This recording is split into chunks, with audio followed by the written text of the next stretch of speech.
Hello everyone, मैं Arvind junior classes में आपका स्वागत करता हूं। इस वीडियो में आपसे बात करूंगा सीटेट के बारे में। सीटेट क्या होता है, कौन कौन विद्यार्थी इसके लिए एलिजिबल है, इसके अलावा इसकी प्रक्रिया क्या होती है, इसके फॉर्म स्टार्ट हो रहे हैं तो कौन कौन इसका फॉर्म लगा सकता है, इस फॉर्म को लगाने से या एग्जाम देने से किस क्षेत्र में आप करियर बना पाएंगे, तो कंप्लीट इंफॉर्मेशन देने वाला हूं सीटेट के बारे में। इसके अलावा मैं आपको बता देता हूं कि मैंने इससे पहले 2-3 वीडियो बना दी है टीचिंग के फील्ड के अंदर। जैसे अगर आप राजस्थान में टीचर बनना चाहते हो, आप 3rd ग्रेड टीचर बनना चाहते हो तो आपको रीट की एग्जाम देनी होगी, तो रीट क्या होता है इसके ऊपर मैं वीडियो बना चुका हूं। इसके अलावा आपको 1st ग्रेड टीचर बनना है तो आपको आरपीएससी की 1st ग्रेड एग्जाम देनी होगी, वो भी मैं बना चुका हूं। अब बारी है कि अगर आपको सेंट्रल के अंदर, मतलब आपको केवीएस स्कूल में, आपको एनवीएस स्कूल में, आपको केंद्रीय विद्यालय स्कूल के अंदर पढ़ाना है तो आपको कौन सा एलिजिबिलिटी टेस्ट देना होगा, कौन सा टेस्ट नहीं देना होगा, ये सारी बात इस वीडियो के अंदर करूंगा। तो पैसेंस बना के वीडियो को अंत तक देखते रहें। जिसने अब तक चैनल को सब्सक्राइब नहीं किया गाइस, वो चैनल को सब्सक्राइब करें, बेल आइकन को प्रेस करें, इससे आने वाली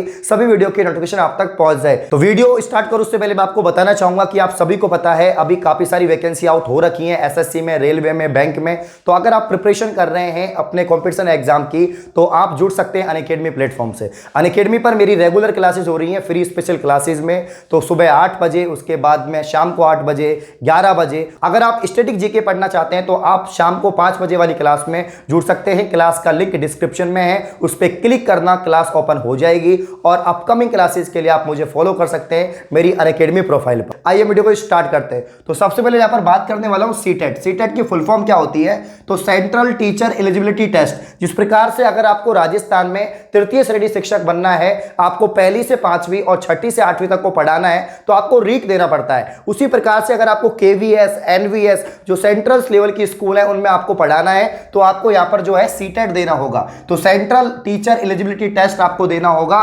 कौन इसको कंडक्ट करवाता है, तो यहां पर central board of secondary education यानी जो सीबीएसई बोर्ड है ये इसको कंडक्ट करवाता है। अब यहां पर हम बात करेंगे कि ये जो आपका सीटेट होता है ये साल में 2 बार होता है। साल में 2 बार इसके फॉर्म निकलते हैं, हर 6 महीने में इसके फॉर्म निकलते हैं। अभी फिलहाल इसके फॉर्म निकले हुए हैं, दिसंबर महीने वाले इसके जो फॉर्म है वो निकले हुए हैं। तो यहां पर हम बात करते हैं कि कौन कौन सीटेट दे सकता है। पहली बात तो इसकी एलिजिबिलिटी क्या है, योग्यता क्या है। योग्यता दोस्तों 2 ही, जिस प्रकार से रीट का होता है सेम वैसा ही है, इसमें भी लेवल 1st और लेवल 2nd। लेवल 1st की बात करें तो 1ली से 5वीं तक, अगर आप 1ली से 5वीं तक के टीचर बनना चाहते हैं तो आपको सीटेट का लेवल 1st एग्जाम देना होगा। अगर आपको 6ठी से 8वीं तक का टीचर बनना है तो आपको लेवल 2nd का एग्जामिनेशन देना होगा और दोनों की जो यहाँ पर योग्यता है वो अलग अलग है। अब हम बात करते हैं लेवल 1st की। लेवल 1st की यहाँ पर बात करें तो senior secondary with at least 50% marks and passed और appearing in final year of 2 year diploma in elementary education. इसका मतलब है आप 12th पास होने चाहिए और 12th पास तो आप होने ही चाहिए। इसके अलावा 12th पास के अलावा आपके पास एलिमेंट्री एजुकेशन का एक डिप्लोमा कोर्स होना चाहिए 2 वर्ष का। जैसे अपने राजस्थान में डीएल्ड होता है ना, 2 वर्ष का आपका डीएल्ड होता है। तो ये डीएल्ड के लिए आपको प्री बीएसटीसी या बीएसटीसी देना पड़ता है। बीएसटीसी देने के बाद आप डीएल्ड करते हैं 2 वर्षीय। तो अगर आपने 12th पास कर रखा है और आपने डीएल्ड कोर्स कर रखा है, कोई भी एलिमेंट्री एजुकेशन का डिप्लोमा कोर्स कर रखा है, तो आप एलिजिबल हैं यहां पर लेवल 1st के लिए। तो आपका कोई भी एजुकेशन के अंदर डिप्लोमा कोर्स होना चाहिए तो आप बिल्कुल प्राइमरी क्लासेस को पढ़ा सकते हैं। तो यहां पर लेवल 1st का ये रहा।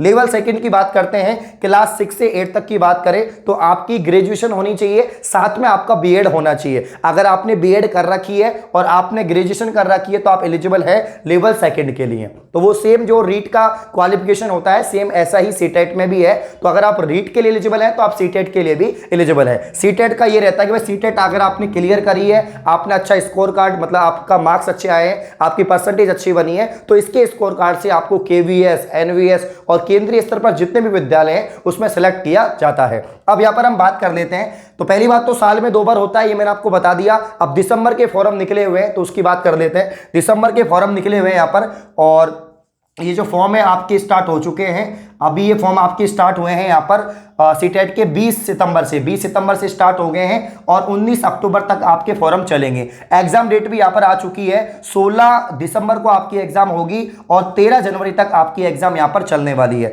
तो यहाँ पर आपके फॉर्म की डेट और एग्जाम डेट दोनों आ चुकी हैं। तो जो भी बच्चा इंटरेस्टेड है, जिसने बीएड कर रखा है, जिसने बीएसटीसी यानी प्री मतलब जिसने डीएल्ड कर रखा है और आगे जाके प्राइमरी टीचर बनना चाहता है तो वो सीटेट दे सकता है। और मेरी मानो तो सबको सीटेट देना चाहिए, चाहे वो राजस्थान का बच्चा हो, चाहे वो बिहार का हो, चाहे वो यूपी का हो, क्योंकि सीटेट से एक चांस आपका ज्यादा बनता है कि अगर अपने स्टेट में आप टीचर नहीं बने तो हो सकता है कि आप सेंट्रल के किसी भी स्कूल में, चाहे वो केवीएस हो, चाहे वो एनवीएस हो, नवोदय विद्यालय हो, केंद्रीय विद्यालय हो, किसी में भी आप जो है टीचर बन सकते हैं। तो बहुत अच्छी अपॉर्चुनिटी है, सबको ये फॉर्म भरना चाहिए, एग्जाम भी देनी चाहिए। तो एक बार हम वापस से इसकी एलिजिबिलिटी देख लेते हैं। अगर लेवल फर्स्ट की बात करें तो आपकी सीनियर सेकेंडरी यानी आपकी 12th क्लास में मिनिमम 50% मार्क्स होने चाहिए। वही हम बात करें लेवल 2 की तो आपके ग्रेजुएशन में 45% मार्क्स होने चाहिए। तो ये परसेंटेज का आप ध्यान रखना, इससे कम होगा तो आप फॉर्म नहीं भर पाएंगे, मिनिमम इतना तो आपका होना ही चाहिए। अब हम बात कर लेते हैं कि जैसे आपने सीटेट एग्जाम दे लिया, आपका सीटेट का एग्जाम हो गया, अब एग्जाम आप कितनी बार दे सकते हैं, क्योंकि इसका एज लिमिट की अगर मैं बात करूं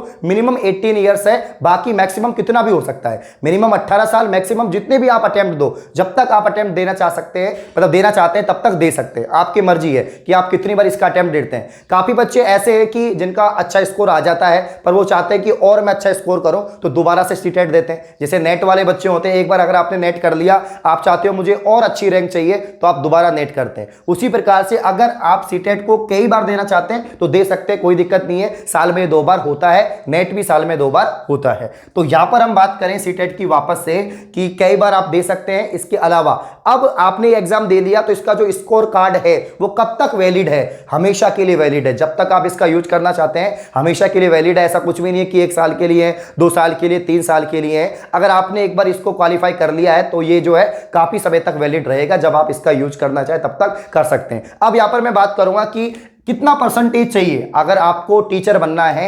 अगर कोई वैकेंसी निकलती है केवीएस के अंदर, एनवीएस के अंदर, तो मिनिमम कितना आपका मार्क्स होना चाहिए सीटेट के अंदर। तो अगर आप एससी एसटी कैटेगरी से हैं तो आपका 55% मार्क्स होना बहुत जरूरी है। अगर आप जनरल या ओबीसी से हैं तो आपका यहां पर जो है 60% मार्क्स होने चाहिए, इतने तो मिनिमम होने चाहिए। अब मेरिट कितनी जाती है वो डिपेंड करेगा, कितनी सीट्स हैं, कितने फॉर्म है, उस पर डिपेंड करेगा। अब ये सीटेट आपने जो है क्वालिफाई कर लिया, आपने अच्छी परसेंटेज बना ली है। अब यहां पर जॉब कैसे लगेगी वो भी आपका प्रश्न होगा, सर सीटेट तो कर लिया बट बाद का क्या प्रक्रिया होती है। तो मान लीजिए केवीएस के अंदर, केंद्रीय विद्यालय के अंदर जगह निकलती है और जगह निकलने के बाद मतलब आपकी वैकेंसी आउट हुई, वैकेंसी आउट होने के बाद में आपने जो है सीटेट कर रखा है तो आप अप्लाई कर सकते हैं बिल्कुल, और आपके मार्क्स ज्यादा हैं, अच्छे हैं मतलब, तो आपका नंबर आसानी से आ जाएगा। और भी सीटेट के स्कोर कार्ड के अलावा और कुछ क्वालिफिकेशन होनी चाहिए क्या, और कुछ प्रक्रिया होती है क्या? हाँ, तो कुछ इंटरव्यू वगैरह भी होती है। इंटरव्यू होती है आपकी केवीएस के अंदर, एनवीएस के अंदर आपकी इंटरव्यू होगी, कैसे आप पढ़ाते हो, सारी प्रक्रियाएं होंगी, उसके बाद में आपका फाइनल सिलेक्शन हो जाएगा। तो यहां पर मैं बताना चाहूंगा आप सभी को, अगर आप केंद्रीय विद्यालय या नवोदय विद्यालय में टीचर बनना चाहते हैं, अध्यापक बनना चाहते हैं, प्राइमरी एजुकेशन में टीचर बनना चाहते हैं लेवल फर्स्ट में और लेवल सेकंड में, और आपने बीएसटीसी या आपने बीएड कर रखा है तो आप ये फॉर्म लगा सकते हैं। आप सीटेट के लिए भी एलिजिबल है, और जो बच्चा रीट के लिए एलिजिबल है वो सीटेट के लिए भी है, बिल्कुल क्लियर है, ध्यान रखना। तो जो भी अभी कॉलेज जिसने पास आउट हुआ है, जिसने अपनी बीएड कंप्लीट करी है, जिसने अपना बीएसटीसी यानी अपना डीएड कंप्लीट किया है, तो वो ये एग्जाम जरूर देना। और 2 साल मतलब 1 साल में 2 बार होता है, 1 साल में 2 बार होता है, इसका आप लोगों को ध्यान रखना है। तो सारी प्रक्रिया मैंने आपको बता दी है। और फॉर्म की बात करें तो फॉर्म आउट हो चुके हैं, लगभग 600 रुपए एससी एसटी की फीस है और 1200 के आसपास जनरल ओबीसी की फीस है। ये ध्यान रखना, वो आप देख लेना वेबसाइट पे जाके। इस प्रकार की और वीडियो पाने के लिए आप चैनल को सब्सक्राइब करें। धन्यवाद।